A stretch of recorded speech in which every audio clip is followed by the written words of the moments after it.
nangangopya po si Scarlett sa akin, no? Apakasinungaling mo, Samantha. May nangangopya pala dito? Bagsak ka na sa akin, Scarlett. Apakasama talaga ng ugali mo, Samantha. Nay! O anak, anyari sa'yo? Binagsak ako ng teacher ko. Naniwala kasi siya kay Samantha na nangopya daw ako. Totoo ba yun, Scarlett? Hindi, Nay. Siya talaga yung nangopya sa akin. Walang iya yan ah. Humanda siya sa akin. Tara, anak.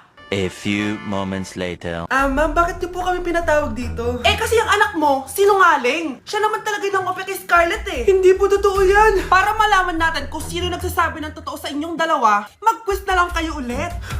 Patay ako nito. Humanda ka ng mapahiya, Samantha. Okay, time's up. Pass your papers. Scarlett, naka-perfect ka. Yes! Talino talaga ng anak ko. Samantha, wala kang tamang sagot. Ikaw talaga ang totoong nangungopya. Nakakahiya ka, Samantha. Humanda ka sa akin sa bahay. Tara! Huwag po, Nay!